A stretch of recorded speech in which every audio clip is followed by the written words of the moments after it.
Hey, Chris here from Prima Coffee Equipment. Today we're learning to brew with the V60 dripper. Let's take a look at what we need to get started. You're gonna have your V60 dripper. For one, this is the one size, the smallest of the family. The matching V60 1 filter, mine's white.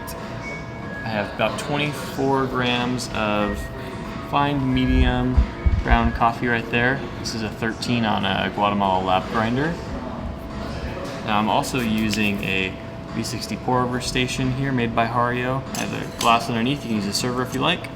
And then there is the drip scale underneath too, so I can measure my coffee and my water as we go. And then finally we also have the Bono pouring kettle here. It helps me draw the brew time with a nice slow pour. So I'm gonna go ahead and get a timer going, and then we're gonna start our pre-infusion stage. I'm gonna use about 10% of my total water volume for this pre-infusion.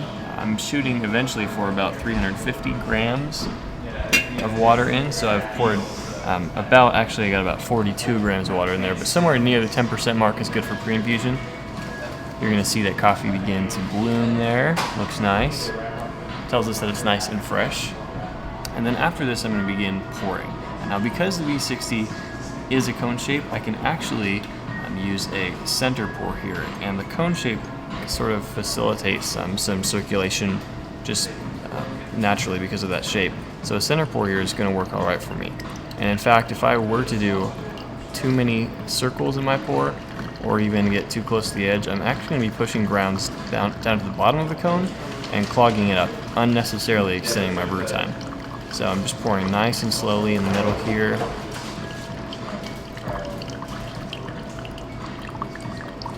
The V60 has become really popular in lots of coffee bars for pour over service for a couple reasons. It makes really tasty coffee.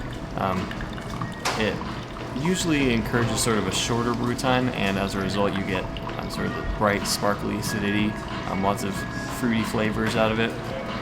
Makes a really unique cup of coffee, and it's also not too difficult to use. The brew time is quick, so it doesn't take up a ton of time. Requires some pouring precision, but overall it's a pretty easy method to use, and you can actually get a lineup of them going on a big pour over bar pretty easily, so we like it for that reason. Now I'll show you on the bigger one here. The V60 has these spirals on the inside, and what those spirals start to do is separate the filter from the wall of the cone. So the Chemex, for example, has that filter lying flat against the wall, and it sort of draws out the brew time because there's not as much airflow. But this makes it so that there is more airflow, the brew time is a little bit quicker, especially because there's a big hole at the bottom, and as a result, it's a little bit speedier. Alright, so we're just at the end there. You can see that took just over 2 minutes. I usually shoot for 2.5, maybe 3 minutes, depending on grind size and the coffee you're using.